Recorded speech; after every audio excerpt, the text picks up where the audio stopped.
Hey, Slick Talkers, thank you so much for tuning into this podcast. And I know that if you love this show, you'll also love my morning show called Good Morning Hospitality with my co hosts Michael Golden and Brandy Canali, as we spend 30 minutes every Monday morning to dive into the industry's top latest news and trending topics. So go check it out on wherever you find your podcasts at Good Morning Hospitality. And you can live stream with us on Monday mornings on LinkedIn, Twitter, Facebook, and of course, YouTube. Now, I hope you enjoy this episode. And ties into wanting to be the best. If my reviews are the best, then I'm the best, right? So it's been a focus of every team player in the company that we're just super dialed into the guest experience. Welcome to Slick Talk, the hospitality podcast where we discuss all things hospitality, hotels, and business. You can find us online at slicktalkthepodcast.com and on every podcast listening platform.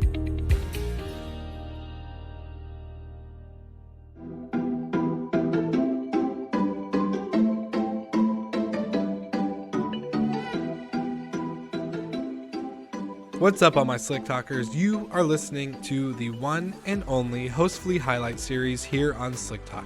This means every Friday I have partnered up with my friends at Hostfully to interview their amazing property managers around the world to see what they're doing, how they used this time during the COVID-19 pandemic in order to optimize the tools that are currently already in their toolbox, like Hostfully themselves. You're listening to the Hostfully highlight series. Now, onto the show.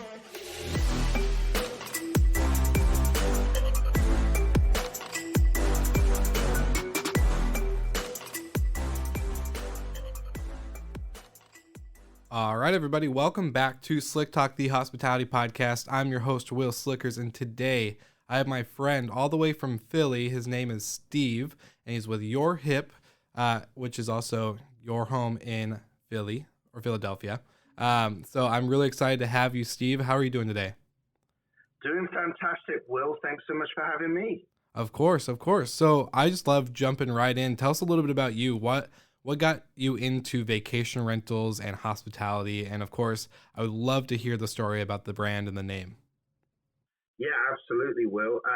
So like a lot of things in life, it all happened by accident. So I was a bachelor. I was living in Philadelphia in the city, and my relationship status changed, and I needed to move out of the city into suburbia, but I still was locked into a lease on my apartment in the city. And at the time, I was working for the world's largest corporate housing company called Oakwood, and this is what I did in my regular job. I found furnished homes for people, and I looked after them. And so I thought, I'm locked into a lease. Let me just rent my place out to others until my lease ends. And then when my lease ends, my financial obligation ends, I can give it back to the landlord and I am out. Well, got into it, got a few reservations. My business model, if you like, was that I would price myself that I would assume every weekend for 2 nights was booked. And then I just needed to get one other booking in the entire month, and that I would break even. So that was happening. I was breaking even. And that's all I wanted, right, Will? I didn't want to make money back then. I just was looking to offset my financial obligations.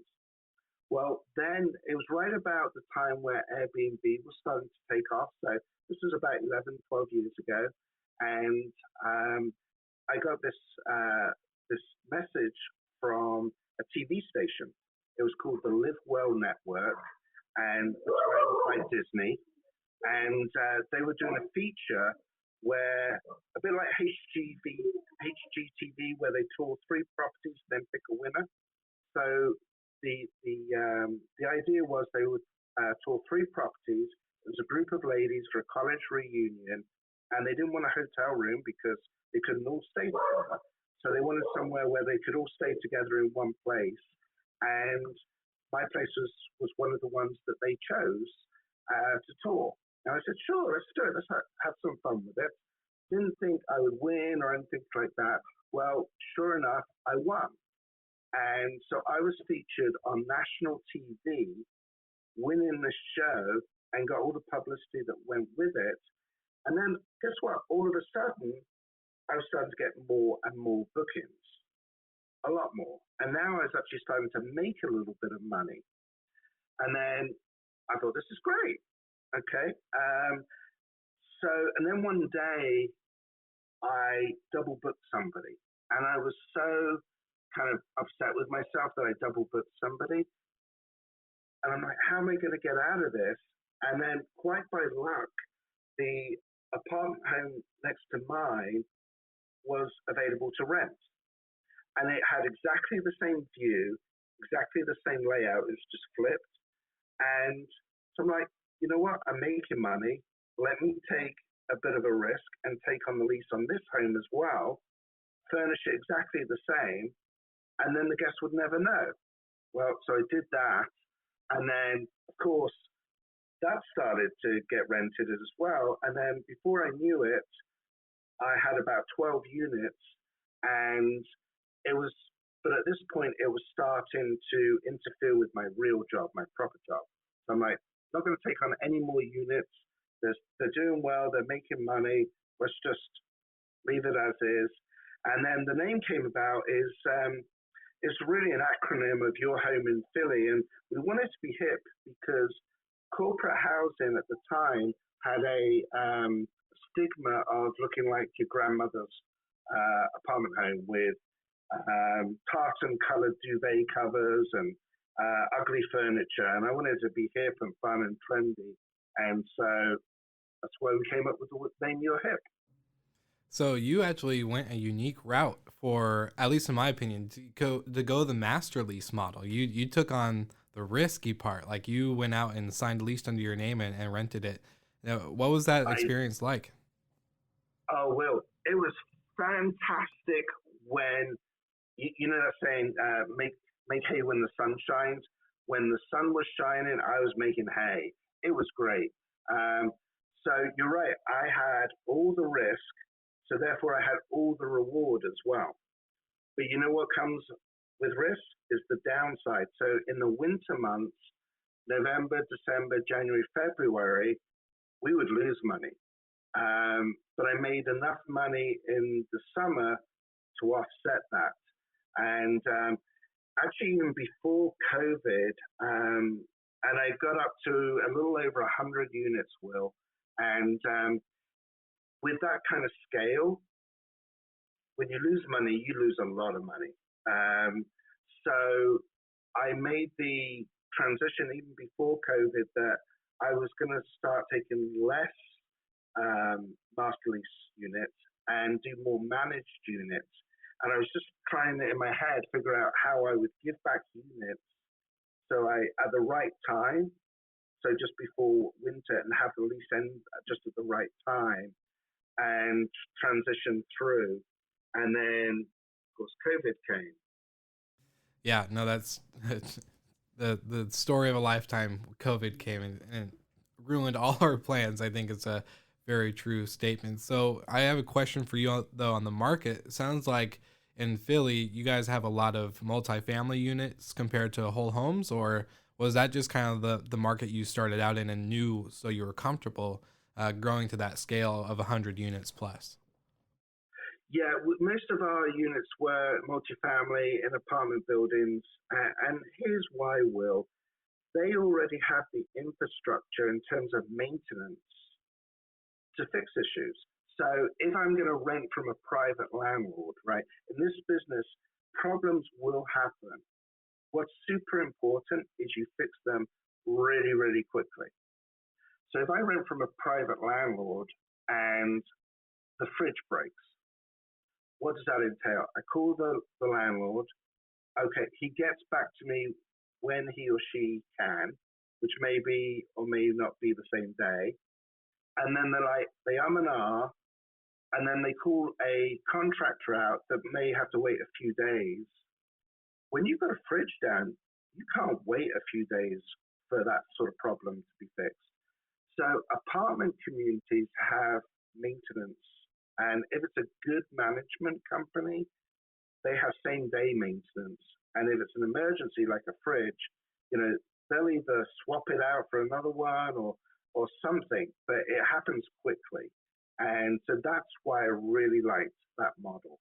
No, that's true. That's a really good point. I think we always talk about heads and beds, revenue, marketing, branding, channel management, and all the other stuff, but we never talk about like the back end stuff that goes behind the scenes when you're managing either whole homes or multifamily units. It really does take a lot, especially if something happens, a pipe burst, toilet clogs, to the point of, no recovery, fridge breaks, you name it. It can get pretty intense and you have to respond very quickly. Yeah, for real. Like, if your guests are with us for just, a night or 2 nights, or if you're lucky, a week, you don't have the luxury of time to fix the issue. It's got to be pretty much immediate. Yeah, 100%. I totally agree. And I'm curious on how, so do you still, so you were transitioning kind of post COVID to get into the more managed units. What's that look like for you guys now? How has this time been? Obviously in the beginning of COVID, a lot of people, I think even, myself included, most likely you, most likely anybody else I talked to, was kind of scrambling in like March, April of last year. But now what does that look like for you guys for UrHip? Yeah, so it's been so we were well on our way. We had a number of investors in play that had properties. One investor I can think of had about I think he has like 30 houses, and we're up to like number 12 of taking over his entire portfolio and manage it for him. So he used to do the unfurnished model where we just rent it out for 12 months. But he started to see he could make a lot more money under the short-term model, but he wasn't happy with his current management company. So we came in and we started doing the management for him. He became very happy with the revenue numbers and what we were doing. So his story is kind of typical. What we were finding, we got to unit number 12, COVID hit, everybody cancelled, and he panicked. And I don't blame him, but he was like, I cannot afford to have 12 homes sitting vacant for 3-4 months or until COVID fixes itself. I'm going to get my houses repossessed. I'm going to go into foreclosure. I have to get people in now. So he actually unfurnished all of the houses and put them back under the unfurnished model. He, in the long term or in the short term, he stopped the rot, if you will. But obviously, long term, this is going to go away, and we can relook at things again. So that kind of scenario happened again and again for us under the management model. So we got up to about 30 units under the management model. We slipped to below 10. And then also with our master lease model, I was doing the same. As many units as I could give back to properties that were either month-to-month leases or about to be leases expired, as many as possible, I was giving those back as well. So I went pretty much very quickly from over 100 units down to, 50-something units, almost half. So now it's the new norm, right? It's still not back to where it was. It's probably only about 50% of what it was, but there is some light at the end of the tunnel. We are currently only taking on managed inventory. We are not doing any more master lease inventory, and I don't foresee doing that for a while. Not until I can start to. I used to be 80% master lease model and about 20% management. I want to flip that. I want to be 80% managed, 20% master lease. And so that's kind of the new numbers now. I make less money, but I have less risk.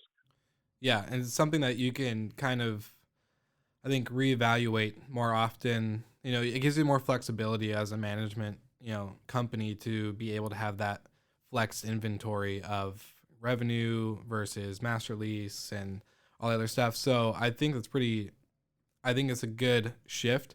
I'm kind of curious for your destination. Did you guys see the uptick in kind of like workcation, staycation type stuff, or was that really something that wasn't really popular in your destination, where people were kind of fleeing out of their house to go work remotely and do other stuff like that? Yeah, it wasn't really that popular. Will, what we did see is, I don't know if you can recall back when it first hit, New York was pretty much the center of it all. And we're only about an hour and a half, 2 hours from New York. So what we saw a lot of was New Yorkers that could afford it, essentially looking to flee. And then what happened was a lot of them went to the Poconos, and then the Poconos became the new epicenter.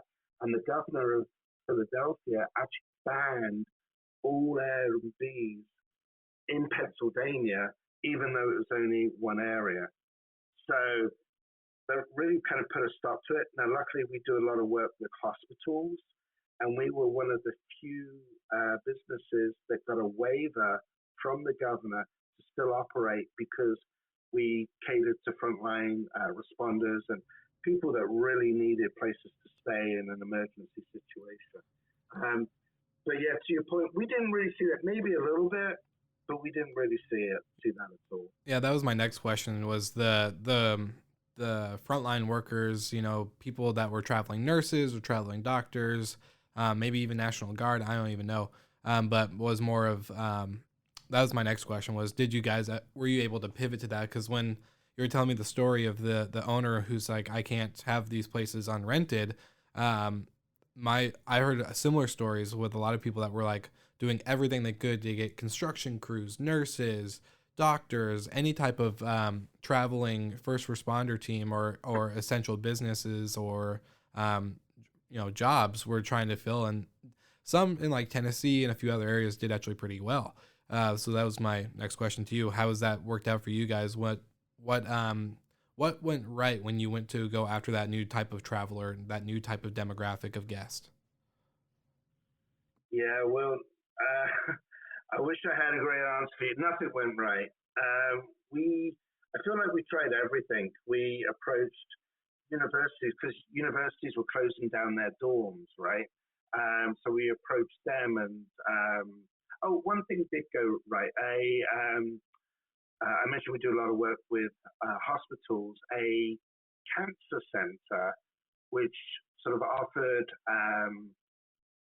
places for people that were in recovery, had to close down because they had a communal setup where the living room, the kitchen, the dining was all communal. So they had to shut down. And so we got a few guests as a result of that. But in the end, we had so much vacancy that we actually said, let's give it out for free.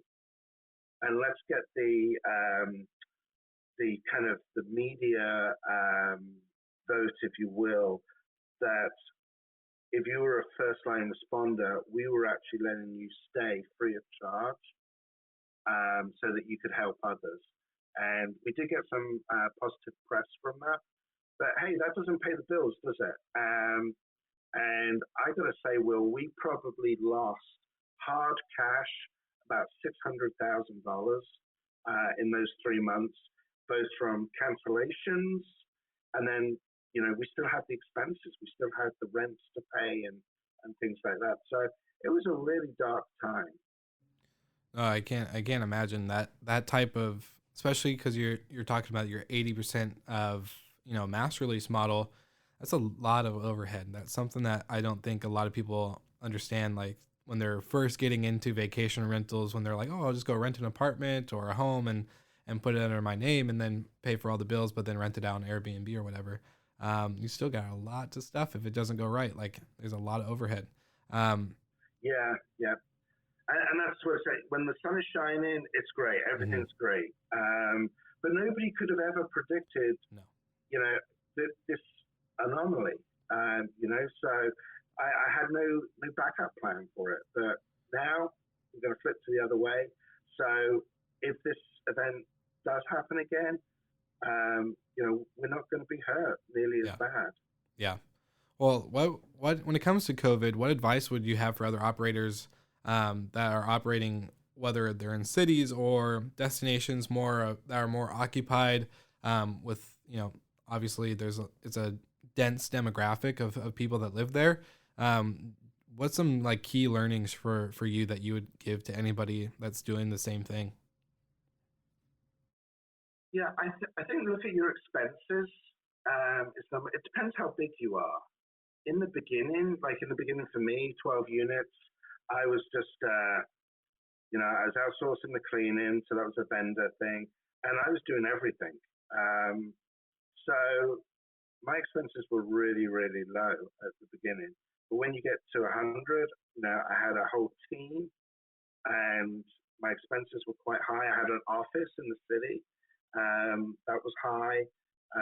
So look at your expenses, I would say, and try and be lean. I've now um, found a way of reducing my expenses by $200,000 per year, yet not sacrificing service or quality. And I've learned over the last year, because my office was closed, I don't need that office in the city. We've been working remotely for a while, right? It became a glorified storage room for my linens. And so I now found, a way of getting free storage now from a landlord that's been very generous, that we have a number of units with. There's ways. I now have a VA team working out of the Philippines, which is a great experience. I totally recommend all your listeners to look into the VA option if they haven't already. The VA folks are super honest. Their work ethic is impeccable. Their English is good. They're 12 to 13 hours ahead, depending on time difference. So it might be midnight for you, but it's only lunchtime for them. So you can get round the clock assistance. The traffic system in the Philippines is horrible, so they love to work from home, and the wages are a fraction. Their average wage is about $3 an hour. $3 an hour, that's average. So I personally had a problem paying that small of a rate, so I doubled it, and I pay about $6 an hour now, which for them, that's luxury. For us, it's not, right? So I can operate a whole team pretty much for the same price that I can pay one good person over here. So cutting your expenses, looking at everything, and being creative, being an entrepreneur, I would say. Yeah, definitely. I think that's super key. And I love the creativeness that the message behind that, just because it's super important that a lot of people think that they have to get the office, they have to do this, they have to do that in order to be an official business. But I think COVID especially has shown us that you can do this anywhere. And as long as you're professional and offer, great service and, have great quality properties, I think that you can actually really do well without all the other stuff, the flashy office and all the other stuff. My question to you was, what did you guys do internally, like with your systems? How did you have a lot of downtime in order to play with maybe certain tech, or just overall, maximizing your systematic process for properties and revenue, or not revenue, reservations and stuff like that? I've always been wanting to automate pretty much as I could, always. I think one thing I noticed, when you're doing those 12 units, it's a very manual thing. It's spreadsheets, and it's very manual. And as you grow, it's clear you just can't continue doing that. It just sucks up way too much time. So as I grow, I've been always into tech, and even though I'm not good at tech, I understand the need for automation. So we were already on that vision, if you will.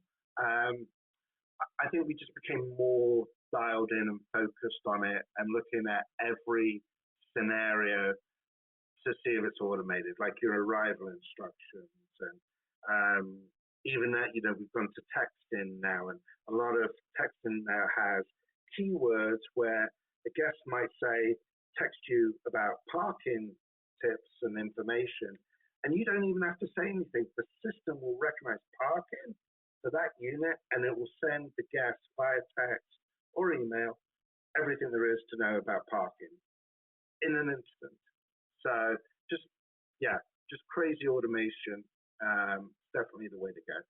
No, that's awesome. I think that's very true. Automation, and then keeping the what I've been seeing for a lot of people is that they're automating the simple, frequently asked questions, like you're talking about parking, Wi-Fi. Is there coffee in the unit? Simple stuff like that. To then when it's a more in-depth question that's going to probably involve a little bit more detail or attention, they're able to pick up on that really quickly, like you said. And when it comes to like a broken fridge or communication, these are something that we'd have to respond to fast. So I think it's pretty important that you're talking about automation. Can I just ask one thing on the brand standpoint? Has that been a pretty huge part about your business and able to scale, is having a solid brand that communicates your message and what you guys do? Do you think that's kind of a big role for operators to apply? Oh, yeah, without question, Will. So when I started, and during those early days, I was thinking, what do I want out of this, right? And I wanted to be recognized as the best back then corporate housing company in Philadelphia, the best. Well, and I was thinking, why would a guest book with me? I'm not a Marriott or a Sheraton. I don't have an international brand name. So when people think of UrHip home in Philly, why would they book when you're remote and you don't actually? I thought the way that they would do it, and a way that would snowball, guest is through reviews. So there's ways of working behind the scenes of really trying to wow them, and that's what you've got to do, because people expect excellence as average now. So to wow the guest, you've got to go beyond excellence. So we're big on our reviews. If you Google us, I think we're ranked 4.8 or 4.9 out of 5. We're super hosts. We're winning every accolade out there. And to answer your question, that's helped us scale. Why? We're under the management model now. I just said, hey, just Google us, read our reviews. And the owners/investors, they do. And they're like, all right, this is a company I want to align myself with. The guests, they do the same. And we found that doors open for us because of how good a job we do. And where they remain closed for some people, they open because of our reputation. And I think that's how we can scale. And there's just so many good things that come from that, and that's become our brand now. I love that. You just nailed it on the head. I think you said it perfectly. There's nothing I could add to what you just said to make it any better. Like, you literally just put it in a bow for me right there. So that's so good. I have one more question, just final thoughts on overall for what you've learned. Like, what if you could give, any advice to a person who's listening to this, wanting to scale, wanting to grow a real business in the vacation rental space, what would it be? What would, COVID aside, what's your top learnings from your journey?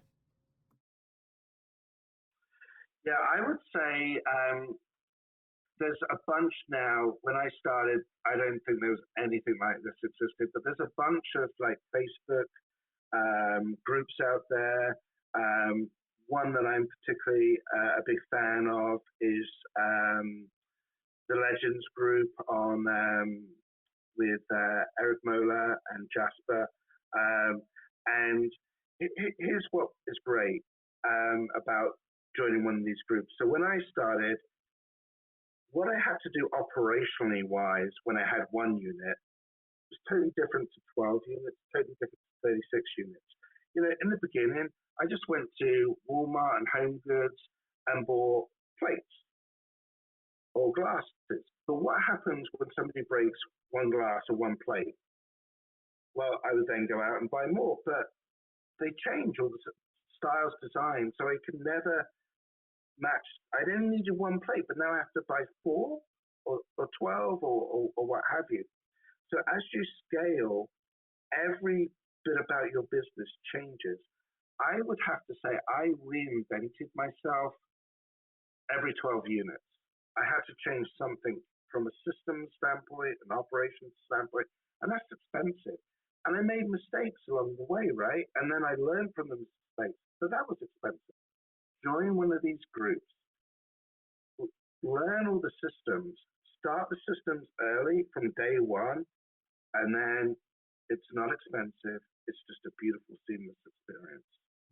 Yeah, you're learning from a lot of people, and I think that's super key, the educational / community aspect. I love Eric and Jasper. They're great guys. They're super smart. Like they've done it, and they test things out, and they see what works and what doesn't work, and they share it with the world, and I love that. And so anyone listening, obviously, I think my consistent listeners know Eric and Jasper.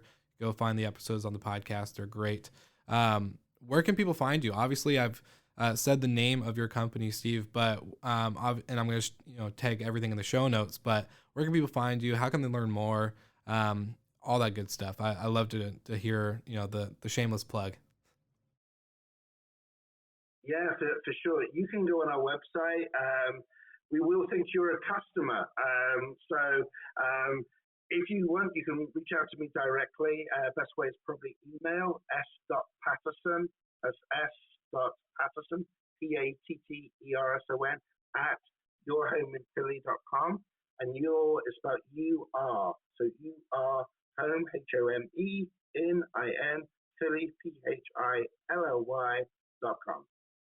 Awesome. Well, you heard it, Slick Talkers. I'm going to take everything in the show notes. I'll even include Steve's email so you guys can contact him if you have any questions. Steve, thank you so much again for being on the show, and I look forward to keeping up to tabs and seeing how you're doing throughout the years to come. Thank you so much for listening. We love your support and want to provide the best we can to all our listeners. So please find us online, social media, and on Spotify, Apple Podcast, and Google Podcast.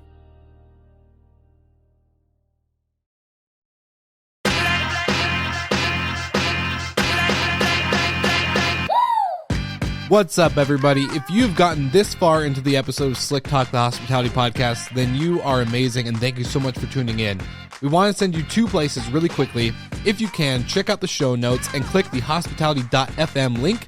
Check out all of our other shows on the podcast network. And don't forget, if you have someone that you want to hear on the podcast, then fill out the guest fill out form so that way we can get them on the show. Thank you so much for tuning in, and I hope you enjoy another episode of Slick Talk, the Hospitality Podcast.